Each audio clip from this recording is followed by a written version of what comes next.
Hello everyone, welcome back to my YouTube channel Study with Radhika. I hope you all are fine. In this video we are going to discuss third poem of class 12th English book, and the name of our poem is Keeping Quiet. This poem is written by Pablo Neruda. और ये जो poem है ये बहुत ही अच्छी poem है। इस poem के थ्रू मेनली हमें किस बारे में बताया जाता है, सबसे पहले हम वो डिस्कस कर लेते हैं। इस पोएम के थ्रू हमें बताया जा रहा है अबाउट सेल्फ इंट्रोस्पेक्शन। ये पोएम हमें सेल्फ इंट्रोस्पेक्शन की इम्पोर्टेंस के बारे में बताती है। ये पोएम हमें ये बता रही है कि आत्मनिरीक्षण जो है, सेल्फ इंट्रोस्पेक्शन को हम हिंदी में कहते हैं आत्मनिरीक्षण, यानी खुद को समझने की कोशिश करना। ये चीज़ जो है ये आजकल की लाइफ में कितनी ज़्यादा इम्पॉर्टेंट है। जब हम आज सभी जो है हम ये चाहते हैं कि दूसरे जो है हमसे पीछे रहें, हम उनसे आगे निकल जाएं, हम जीवन में बहुत कुछ हासिल कर लें। ये जो दौड़ चल रही है इसमें हम सब जो है अपने आप को समझना ही भूल जाते हैं। हमें समझ ही नहीं आ रहा है कि हम क्या चाहते हैं और हम बिना कुछ सोचे समझे बस इस रेस में भागते जा रहे हैं। तो ये पोएम हमें बताती है कि सेल्फ इंट्रोस्पेक्शन कितना ज़्यादा ज़रूरी है। साथ ही साथ इस पोएम में हमें रेट्रोस्पेक्शन के बारे में भी बताया जा रहा है। रेट्रोस्पेक्शन का मतलब होता है कि अपने पास्ट में जो हमने एक्शंस लिए या फिर जो भी हमारे शब्द थे पहले के समय में, जो भी हमने अपने शब्दों के थ्रू दूसरों को हर्ट किया है, उन सब के बारे में सोचना और उन्हें सुधारना। हम देखते हैं कि बहुत बार ऐसा होता है कि हम कुछ ऐसा काम कर देते हैं या हम कुछ दूसरों को, चाहे वो हमारे फैमिली मेम्बर्स हो, हमारे फ्रेंड्स हो या कोई भी हो, हम क्या करते हैं अपने एक्शंस के थ्रू या कई बार अपने शब्दों के थ्रू हम उन्हें हर्ट कर देते हैं और हम जो है वो चीज़ समझ नहीं पा रहे हैं कि हम क्यों कर रहे हैं ये सब। बस इस ज़िंदगी की दौड़ में हम जो है दूसरों को हर्ट कर रहे हैं और उसके बारे में सोच भी नहीं रहे हैं।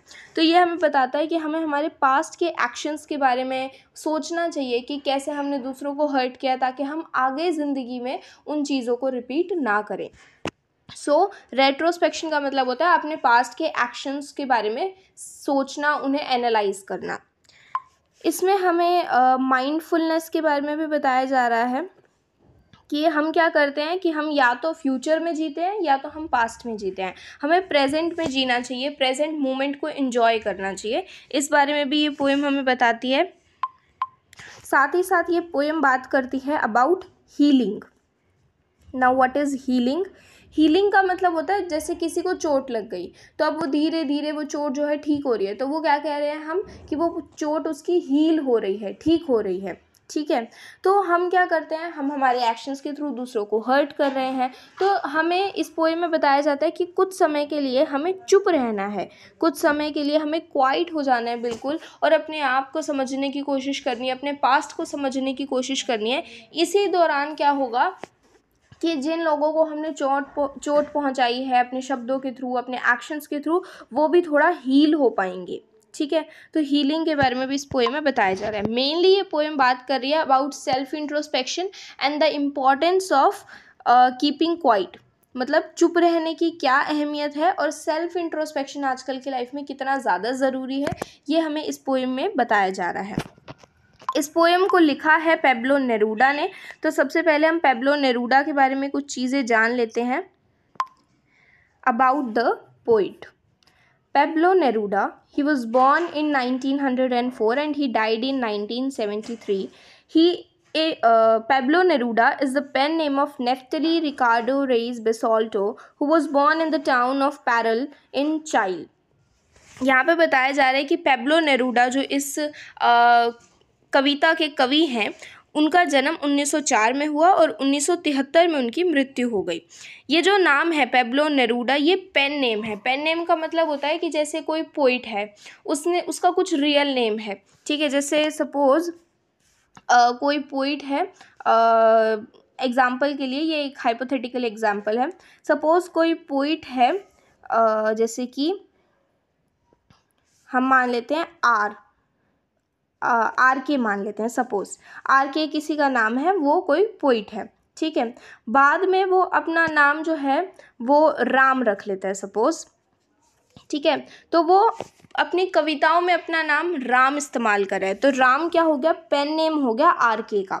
इस टाइप से, ठीक है। पेन नेम का मतलब होता है कि कई बारी कवि क्या करते हैं, अपना एक नाम सोच लेते हैं और उसी के नाम से वो अपनी कविताएं लिखना, अपने लेख वगैरह लिखना, ये सब शुरू कर देते हैं।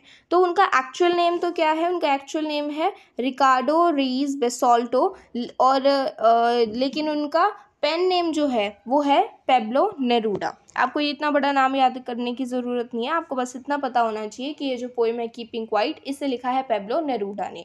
लेकिन यहाँ पे हमें पोइट के बारे में थोड़ा बहुत जानना ज़रूरी हो जाता है, हालांकि ये एग्ज़ाम में इतना पूछा नहीं जाता, बट इट इज़ इम्पॉर्टेंट कि हम ये सब जानें ताकि हम जो है पोएम से थोड़ा बहुत रिलेट कर पाएँ और हम उसे और अच्छे से समझ पाएँ। Okay, now let us read further. ये जो पोइट है हमारे पेब्लो नेरूडा, इनका जन्म पैरल नाम की जगह पर हुआ था जो कि चाइल्ड कंट्री में है। Neruda's poems are full of easily understood images which make them no less beautiful. Pablo Neruda की जो कविताएं हैं वो बहुत ही आसान भाषा में लिखी गई हैं। इन कविताओं को कोई भी आसानी से समझ सकता है। इस कविता के थ्रू या जो भी इन्होंने कविताएं लिखी हैं उनको पढ़ते ही हमारे दिमाग में एक इमेज क्रिएट हो जाती है और हम आसानी से समझ पाते हैं कि उन्होंने क्या कहने की कोशिश की है इस कविता में। लेकिन इनकी कविताएं आसान हैं इसका मतलब ये बिल्कुल भी नहीं है कि उनकी कविताएं खूबसूरत नहीं हैं, क्योंकि उसके अंदर जो मैसेज होता है या जो ये बात बताना चाहते हैं उस पोएम के थ्रू वो बहुत ज़्यादा ब्यूटीफुल होती है। इसलिए इनकी पोएम्स जो हैं ईजी होने के बावजूद they are very beautiful. He won the Nobel prize for literature in the year 1971। 1971 में इन्हें लिटरेचर के लिए नोबेल प्राइज़ भी मिला था। In this poem, Neruda talks about the necessity of quiet introspection and creating a feeling of mutual understanding among human beings. इस poem के through Pablo नेरूडा बात करते हैं नेसेसिटी ऑफ क्वाइट इंट्रोस्पेक्शन पे, यानी आजकल के समय में चुप रहकर इंट्रोस्पेक्शन करना, अपने आप को समझना, ये कितना ज़्यादा ज़रूरी हो चुका है। आत्मनिरीक्षण जो है आजकल के समय में उसकी क्या ज़रूरत है, क्या इम्पोर्टेंस है, उसके बारे में इन्होंने इस पोएम में बात की है। And creating a feeling of mutual understanding among human beings. और ह्यूमन बींग्स जो हैं, जो हम इंसान हैं, हम क्या करते हैं, एक दूसरे को समझ नहीं पाते हैं और एक दूसरे से नफ़रत करने लगते हैं। बहुत बुरी बुरी फीलिंग्स है हमारे मन में एक दूसरे के प्रति। तो ये इस पोएम में बता रहे हैं कि हमें एक दूसरे को समझने की कोशिश करना चाहिए और कितनी ज़्यादा इम्पॉर्टेंस है इस चीज़ की। ये चीज़ कितनी ज़्यादा इम्पॉर्टेंट हो जाती है आजकल के टाइम में कि ह्यूमन बींग्स जो हैं उनके बीच में एक म्यूचुअल अंडरस्टैंडिंग हो, वो एक दूसरे को समझें। I hope this is clear to you. तो पेब्लो नेरूडा जो है वो एक पेन नेम है किसका, नेफ्टली रिकार्डो रेइस बेसोल्टो का, और इनका जन्म पैरल जो कि चाइल्ड में है वहाँ पर हुआ। इनकी कविताएं आसान होती हैं मगर बहुत खूबसूरत होती हैं। इन्हें नोबेल प्राइज़ भी मिला हुआ है 1971 में। और इस पोएम में इन्होंने बात की है about the importance and the necessity of quite introspection and कि ह्यूमंस जो है उनके बीच में एक अंडरस्टैंडिंग होना कितना ज़्यादा ज़रूरी है। Okay, now let us read our poem. Now we will count to 12 and we will all keep still. वो कहते हैं कि अब मैं 12 तक गिनती गिनूँगा। अब हम सब मिलकर 12 तक 12 तक काउंटिंग करेंगे और फिर हम सभी बिल्कुल स्टिल हो जाएंगे और बिल्कुल कोई मूवमेंट नहीं करेंगे, चुपचाप जहाँ पे है वहीं पर रहेंगे, ठीक है। तो यहाँ पे इन्होंने क्या कहा है कि हम सब मिलके 12 तक गिनती करेंगे। अब यहाँ पे इन्होंने 12 ही क्यों कहा, इसके पीछे आप बहुत सारे रीज़न्स ले सकते हो। एक तो ये हो सकता है कि जैसे एक साल में 12 महीने होते हैं तो उस कारण। दूसरा रीज़न ये हो सकता है कि मे बी यहाँ पे 12 जो है वो काउंटिंग नंबर्स हों। थर्ड ये हो सकता है कि ज़ोडिएक साइंस से इनका मतलब हो, जैसे स्कॉर्पियो या आजकल ये सारे साइंस होते हैं वैसे ही हो सकता है ये ज़ोडिएक साइंस से इनका मतलब हो। या फिर ये भी हो सकता है कि जैसे इनकी पोएम जो है इनका नाम है कीपिंग क्वाइट, कीपिंग क्वाइट। तो यहाँ पे अगर आप नोटिस करोगे तो यहाँ पे आपको टोटल 12 लेटर्स देखने को मिलेंगे। 1 2 3 4 5 6 7 8, 9, 10, 11, 12। तो 12 लेटर्स हैं इस पोएम के नाम में, हो सकता है इस कारण भी इन्होंने 12 यहाँ पे लिखा हो। ओके तो यहाँ पे 12 जो है वो काउंटिंग नंबर्स हो सकते हैं, ज़ोडिएक साइंस हो सकते हैं, number of months in a year हो सकते हैं, या क्योंकि इनकी पोएम के नाम में 12 अल्फ़ाबेट्स हैं, लेटर्स हैं, या फिर एक रीज़न ये भी हो सकता है कि हम देखते हैं कि घड़ी जो होती है हमारी, क्लॉक जो होती है, उसमें इस तरह से 12 नंबर बने होते हैं, 12, 1, 2, 3, 4, 5, 6, 7, 8, 9, 10, 11। तो ये 12 है यहाँ पे, तो इसीलिए हो सकता है इन्होंने यहाँ पे 12 का इस्तेमाल किया हो। बहुत सारे रीज़न्स यहाँ पे हो सकते हैं।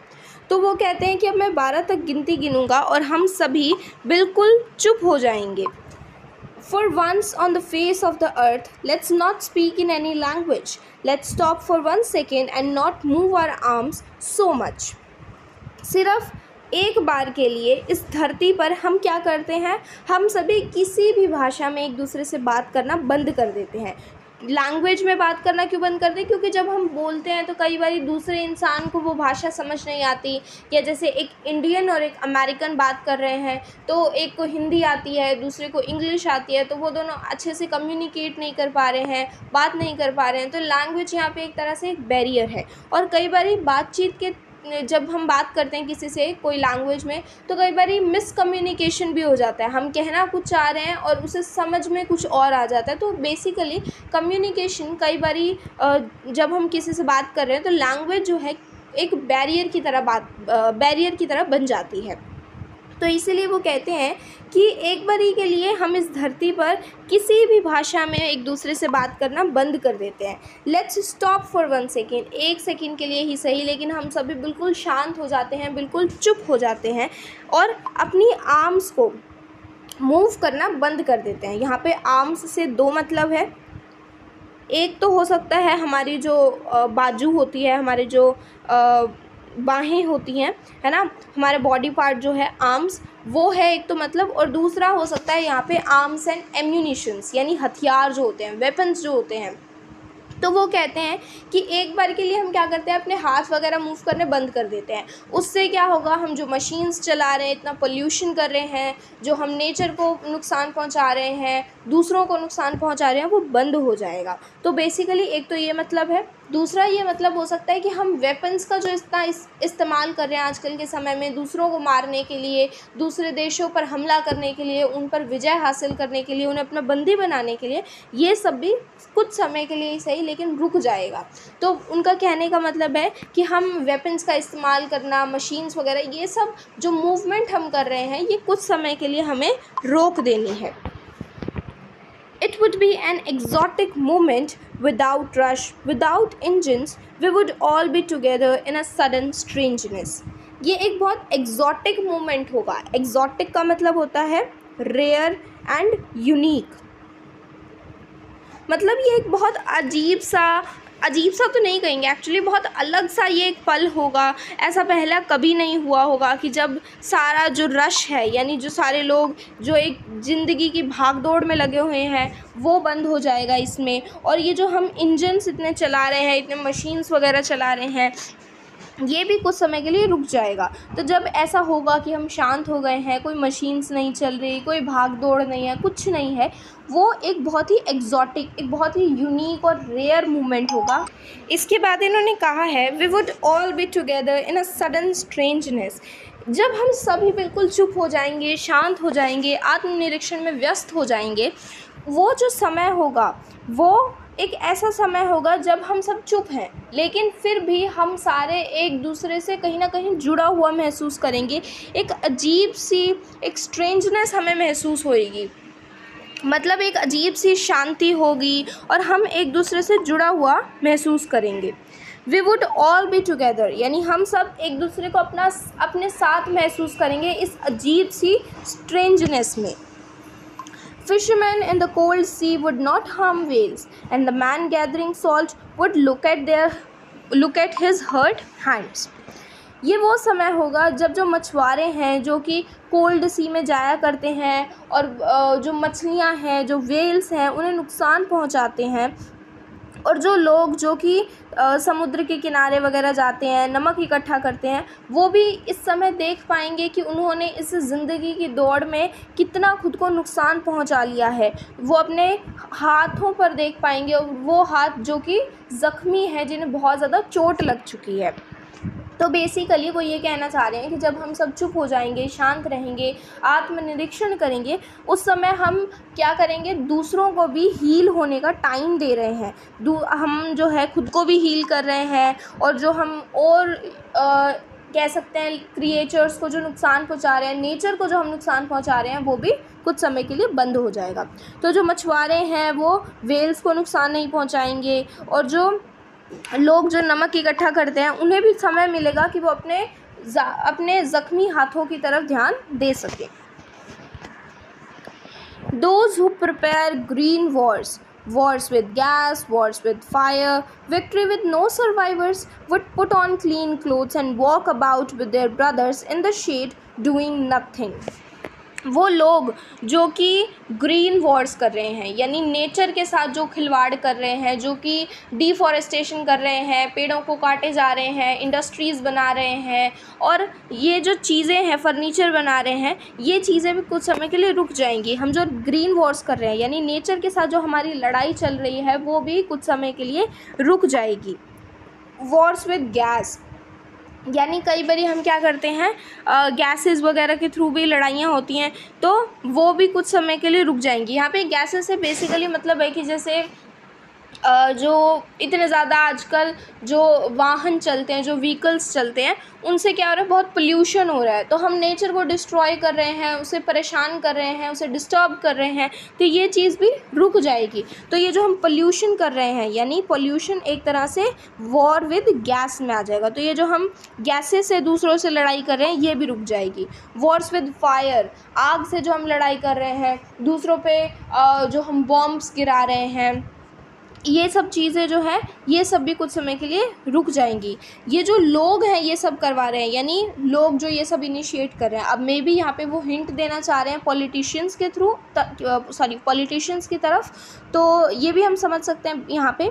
तो वो ये कहना चाह रहे हैं कि ये जो लोग हैं जो कि नेचर के साथ लड़ाइयाँ करवा रहे हैं गैसेस के थ्रू, या पोल्यूशन हो रहा है इतना, जो हम दूसरे देशों पे बॉम्ब्स फेंक रहे हैं, ये सारी जो लड़ाइयाँ हैं, ये सारी लड़ाइयाँ जहाँ पे हम जीत तो रहे हैं, लेकिन ऐसी जीत का क्या फ़ायदा जब सारी चीज़ें, सारे लोग ही ख़त्म होते जाएंगे। ऐसी विक्ट्री का क्या फ़ायदा जब कोई बचे ही ना। ठीक है, तो ये सारी चीज़ें यहाँ पे वो बताना चाह रहे हैं कि ये जो हम लड़ाइयाँ कर रहे हैं, इनका क्या फ़ायदा है, जिससे अल्टीमेटली लोग मर रहे हैं, दूसरों को हम नुकसान पहुँचा रहे हैं। ऐसी जीत का कोई फ़ायदा नहीं होता, और जब हम शांत रहेंगे, चुप रहेंगे, तो ये सारी चीज़ें कुछ समय के लिए रुक जाएंगी। Would put on clean clothes, जब ये सब लोग जो है ये सब कुछ समय के लिए इंट्रोस्पेक्शन में व्यस्त हो जाएंगे, तो उन्हें इन सब चीज़ों के बारे में समझ आएगा कि वो कितना दूसरों को नुकसान पहुंचा रहे थे। तो वो लोग भी क्लीन क्लोथ्स पहनेंगे, साफ़ कपड़े पहनेंगे। क्लीन क्लोथ्स क्यों कहा गया है, जैसे क्लीन क्लोथ्स एक तो दर्शा रहा है यहाँ पे कि वो एक नया पर्सपेक्टिव डेवलप कर पाएंगे, एक नया दृष्टिकोण आएगा उनके पास, वो देख पाएंगे चीज़ों को एक अलग, एक नए नज़रिए से। दूसरी चीज़ यहाँ पे एक न्यू बिगनिंग की तरफ इंडिकेट किया गया है कि वो भी एक नई शुरुआत कर पाएंगे अपनी ज़िंदगी में, जब वो दूसरों को परेशान नहीं कर रहे हैं। और साथ ही साथ क्लीन क्लोथ से एक और मतलब है कि ये जो दूसरों को नुकसान पहुंचाते जो इन्होंने इतनी गलतियां की हैं, जिस कारण कहीं ना कहीं इनके कपड़ों पे खून के धब्बे लग चुके हैं, या ये खुद को भी इतना हार्म कर रहे हैं, ये सारी चीज़ें जो है ये ख़त्म हो जाएंगी, और वो नए कपड़े पहनकर एक नई शुरुआत की ओर अग्रसर होंगे, आगे बढ़ेंगे। और वो क्या करेंगे, walk about with their brothers in the shade. यहाँ पे शेड से मतलब प्रोटेक्शन से है, ठीक है। जैसे एक पेड़ दूसरे, जैसे कई बार ऐसा होता है ना कि एक बड़ा पेड़ है, उसके नीचे एक छोटा पेड़ है, तो ये एक दूसरे को शेड प्रोवाइड कर रहे हैं, छाया प्रदान कर रहे हैं, और एक तरह से प्रोटेक्ट भी कर रहे हैं। तो ये कहना चाह रहे हैं कि ये जो शांति होगी, इसमें हम महसूस करेंगे कि ऐसा लगेगा कि हम सभी दूसरे लोगों को अपना भाई समझ रहे हैं, हमारी किसी से कोई दुश्मनी नहीं है और हम एक साथ अपने भाइयों को प्रोटेक्ट करते हुए साथ में चल रहे हैं, डूइंग नथिंग, और हम कुछ नहीं कर रहे, बस शांत रहकर अपने आप को समझने की कोशिश कर रहे हैं। What I want should not be confused with total inactivity। जो मैं तुम्हें समझाना चाह रहा हूँ सेल्फ इंट्रोस्पेक्शन के बारे में, इसका मतलब ये नहीं है कि आप बिल्कुल काम करना ही छोड़ दो। इसे आप कभी भी टोटल इनएक्टिविटी के साथ रिलेट करके कंफ्यूज मत होना, क्योंकि टोटल इनएक्टिविटी का मतलब होता है कुछ ना करना, बिल्कुल यूं ही बैठे रहना।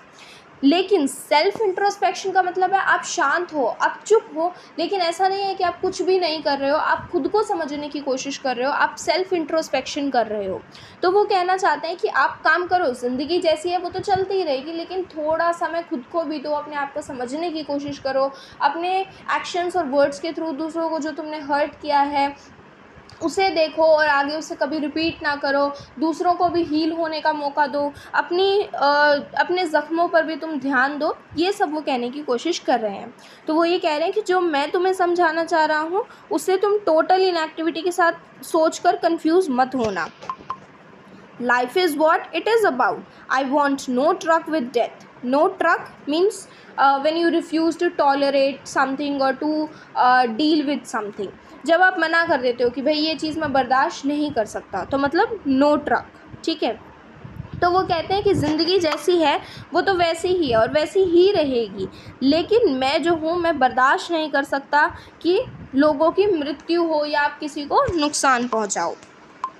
If we were not so single-minded about keeping our lives moving and for once could do nothing, perhaps a huge silence might interrupt this sadness of never understanding ourselves and of threatening ourselves with death। वो कहते हैं कि अगर हम इतने ज़्यादा single minded ना होते, इतने ज़्यादा सिर्फ अपने बारे में ना सोचते और बस ये ना सोचते कि भाई हाँ मुझे तो बस ये गोल अचीव करना है, चाहे वो गलत तरीके से क्यों ना अचीव करना हो, हमें जो है अगर हम कुछ समय के लिए सही ये सब चीज़ें बंद कर दें, इतने ज़्यादा सिंगल माइंडेड, इतने ज़्यादा सेल्फिश होना बंद कर दें और ये सब ना सोचें कि बस मेरी ज़िंदगी अच्छे से चलती रहे, अपनी लाइफ के बारे में ही सिर्फ ना सोचें, तो शायद, और हम जब कुछ ना करें कुछ समय के लिए, तो शायद ये कुछ समय की जो शांति है ये हमारे दुख को कुछ समय के लिए ही सही लेकिन ख़त्म कर सकती है या कम कर सकती है। कौन से दुख को?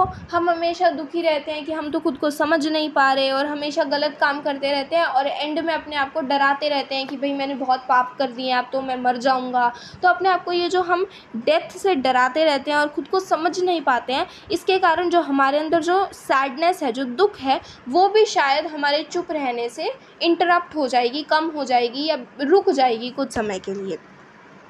Perhaps the earth can teach us as when everything seems dead and later proves to be alive। शायद ये चीज़ हमें धरती से सीखनी चाहिए कि कैसे एक ही पल हमें लगता है कि सब ख़त्म हो गया है, सब मर चुका है, लेकिन बाद में जब हम देखते हैं तो ऐसा लगता है कि सब फिर से जीवित हो गया है, सब फिर से ठीक हो गया है। ये मैं आपको समझाती हूँ। देखो यहाँ पे हम ये बता रहे हैं कि जैसे हम लाइफ में क्या करते हैं कि हमें एक फेलियर मिला तो हम क्या करेंगे, बस उसी पे ही दुखी होते रहेंगे, आगे बढ़ने की कोशिश नहीं करेंगे, ऐसा सोचेंगे कि अब तो सब ख़त्म हो गया है और हम हार मान लेते हैं। इनका कहना है कि ऐसा नहीं करना चाहिए, हमें धरती से सीखना चाहिए कि कैसे एक पल में लगता है सब खत्म हो गया और दूसरे ही पल फिर से सब ठीक हो जाता है। जैसे हम देखते हैं कि पतझड़ का जो मौसम होता है उसमें क्या होता है कि पेड़ों के पत्ते झड़ जाते हैं, फूल वगैरह सब टूट के ख़त्म हो जाते हैं और जो सारी चीज़ें होती हैं वो बहुत ऐसे इरिटेटिंग सी लगने लगती हैं। लेकिन फिर से जब वसंत ऋतु का समय आता है, स्प्रिंग सीज़न जब आता है, तो सब कुछ फिर से ऐसे बाहर आ जाती है, ऐसा लगता है कि सब कुछ फिर से वापस आ चुका है, पेड़ों पे नए पत्ते आ जाते हैं, नए फूल खिलने शुरू हो जाते हैं। तो कैसे एक ही समय में हमें पतझड़ के समय में लग रहा है सब खत्म हो गया, लेकिन स्प्रिंग सीज़न में हमें ऐसा लग रहा है सब कुछ फिर से वापस ज़िंदा हो गया, सब ठीक हो गया। लाइफ में भी ऐसा ही होता है, कई बार कुछ चीज़ें गलत हो जाती हैं तो बाद में फिर से सब अच्छा भी हो जाता है, बस हमें सही समय का इंतज़ार करना चाहिए और हार नहीं माननी चाहिए।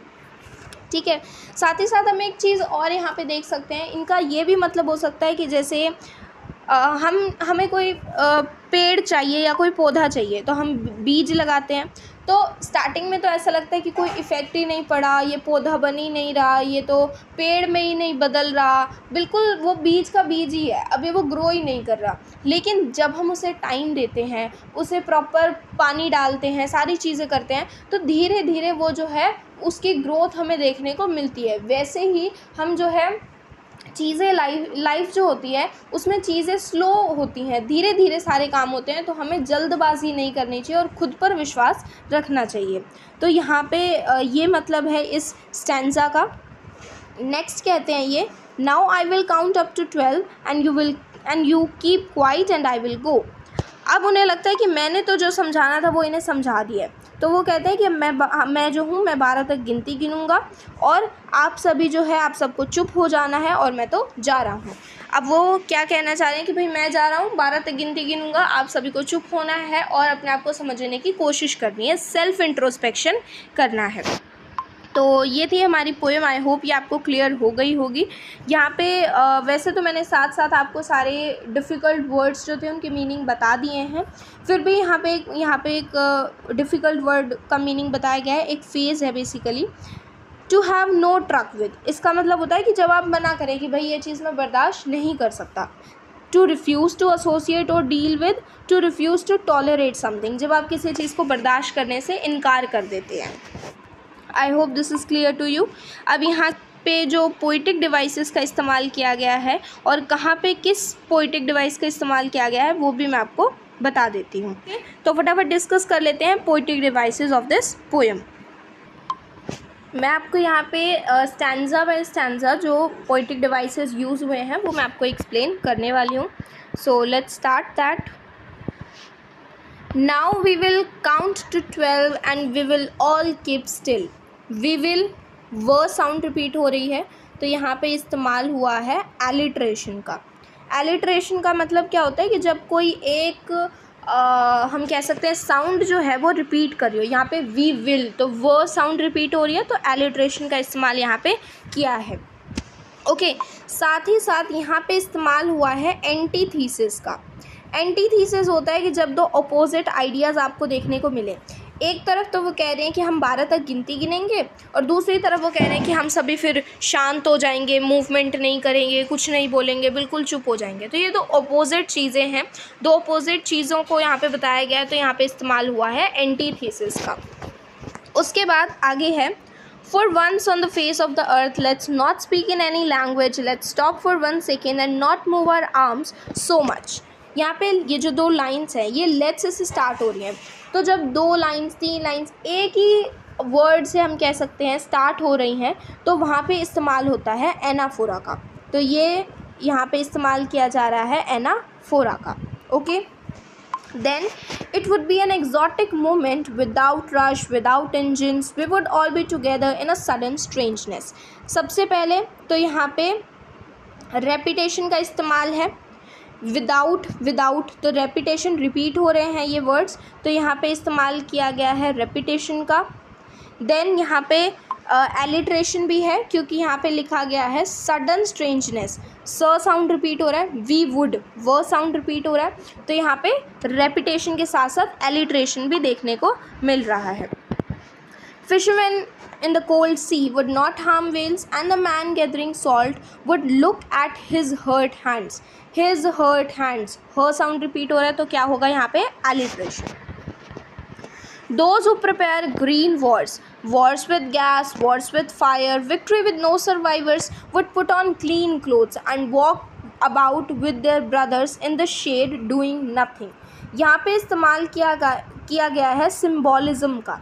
मतलब जब एक चीज़ से आप लिख कुछ हो रहे हो लेकिन मतलब कुछ और है, जैसे ग्रीन वॉर्स। ग्रीन वॉर्स का मतलब क्या है? वॉर्स जो हरे रंग की हो, ऑब्वियसली नॉट, राइट। तो यहाँ पे ग्रीन वॉर्स का मतलब क्या है? यहाँ पे डिफॉरेस्टेशन करना और नेचर के साथ जो लड़ाई चल रही है, तो ग्रीन वॉर्स एक सिंबल है बेसिकली नेचर के साथ लड़ाई का या डिफॉरेस्टेशन का, इन सब का। वॉर्स विद गैस मतलब गैसेस के साथ आप जो लड़ाई कर रहे हो, यहाँ पे मतलब है कि जो पोल्यूशन वगैरह आप फैला रहे हो उससे, तो सिंबल की तरह इस्तेमाल हो रहा है ये। वॉर्स विद फायर मतलब जो आप बॉम्ब वगैरह फेंक रहे हो दूसरे देशों पे, वो सब। ठीक है। क्लीन क्लोथ्स मतलब आप साफ़ सुथरे कपड़े पहन लो सिर्फ, नहीं, क्लीन क्लोथ से यहाँ पे मतलब है कि एक नया पर्सपेक्टिव हो, नई शुरुआत हम करें इससे। और शेड मतलब एक दूसरे के साथ हम एक दूसरे को प्रोटेक्ट करते हुए चलें, तो मतलब कुछ और निकल रहा है यहाँ पे, एक सिंबल की तरह इन वर्ड्स को इस्तेमाल किया गया है, तो सिम्बॉलिज़म का यहाँ पे आपको यूज़ देखने को मिलेगा। और वैसे तो क्लीन क्लोथ्स में क साउंड रिपीट हो रही है, तो यहाँ पे आप कह सकते हो कि एलिट्रेशन भी है। What I want should not be confused with total inactivity. Life is what it is about. I want no truck with death. If we were not so single-minded about keeping our lives moving and for once could do nothing, perhaps a huge silence might interrupt this sadness of never understanding ourselves and of threatening ourselves with death. अब यहाँ पे एक line को जो है 3-4 लाइनों में लिखा गया है। जैसे आप यहाँ पे अगर देखो, What I want should not be confused with total inactivity. आप एक ही लाइन में भी तो लिख सकते थे ये सेम चीज़, लेकिन आपने ये 3 लाइन्स में लिखा without any punctuation mark. Punctuation mark मतलब जो comma, full stop, question mark, ये सारे होते हैं पंचुएशन मार्क। तो ऐसे पंचुएशन मार्क्स का भी इस्तेमाल नहीं हुआ इन तीनों लाइन्स में। तो यहाँ पे क्या इस्तेमाल हो रहा है, इसे हम कहते हैं इंजैबमेंट। इंजैबमेंट, ठीक है। तो इंजैबमेंट का इस्तेमाल किया गया। Perhaps the earth can teach us as when everything seems dead and later proves to be alive. Now I'll count up to 12 and you keep quiet and I will go. ठीक है। अब यहाँ पर फिर से 12 तक गिनती गिनना और चुप रहना ये अपोजिट है, तो एंटीथेसिस का इस्तेमाल किया गया है। ओके और यहाँ पे एक ये चीज़ है कि भाई कहा गया है कि अर्थ जो है वो हमें समझा सकती है, हमें टीच कर सकती है। तो अर्थ को एक टीचर की तरह दिखाया गया है, एक नॉन लिविंग थिंग को एक लिविंग इन चीज़ की हम कह सकते हैं लिविंग पर्सन की एक क्वालिटी दी गई है, तो इसे हम कहते हैं personification. This is called as personification. तो यहाँ पे इस्तेमाल किया गया है पर्सोनिफिकेशन का। तो यहाँ पे कौन से पोइटिक डिवाइसेस आए, सबसे पहले यहाँ पे मैं लिख देती हूँ आपके लिए। यहाँ पे यूज़ हुआ है एलिट्रेशन का। एलिट्रेशन के बाद यहाँ पे हमें देखने को मिला है पर्सोनिफिकेशन, रेपिटेशन, देन यहाँ पे हमने देखा इंजैबमेंट। इंजैबमेंट के साथ हमने यहाँ पे एनाफोरा देखा, एंटीथीसिस देखा, एनाफोरा, एंटीथीसिस, और एक हमने यहाँ पे देखा सिम्बॉलिज़म। ठीक है, तो ये सारे हमने यहाँ पे पोइटिक डिवाइसेस जो हैं वो हमें देखने को मिले। तो यहाँ पे हमने ये पोएम जो है ये बहुत अच्छे से कवर कर ली है। आई होप आपको इस पोएम का हर एक स्टैंजा, हर एक चीज़ बहुत अच्छे से क्लियर होगी। तो अगर ये पोएम आपको बहुत अच्छे से क्लियर हो गई है तो अब यहाँ पे आपको एक क्वेश्चन का आंसर देना है मुझे, ठीक है। सो क्वेश्चन इज़, इस पोएम में मेनली सबसे इम्पॉर्टेंट चीज़ क्या है, मतलब इस पोएम में सबसे ज़्यादा किस बारे में बात की जा रही है और इस पोएम के थ्रू आपको क्या मैसेज दिया जा रहा है, ये आपको मुझे बताना है। So with this we have come to an end of this video. अगर आपको ये वीडियो पसंद आई हो then please hit the like button, share it with your friends and also please don't forget to subscribe to my YouTube channel. Thank you and have a nice day.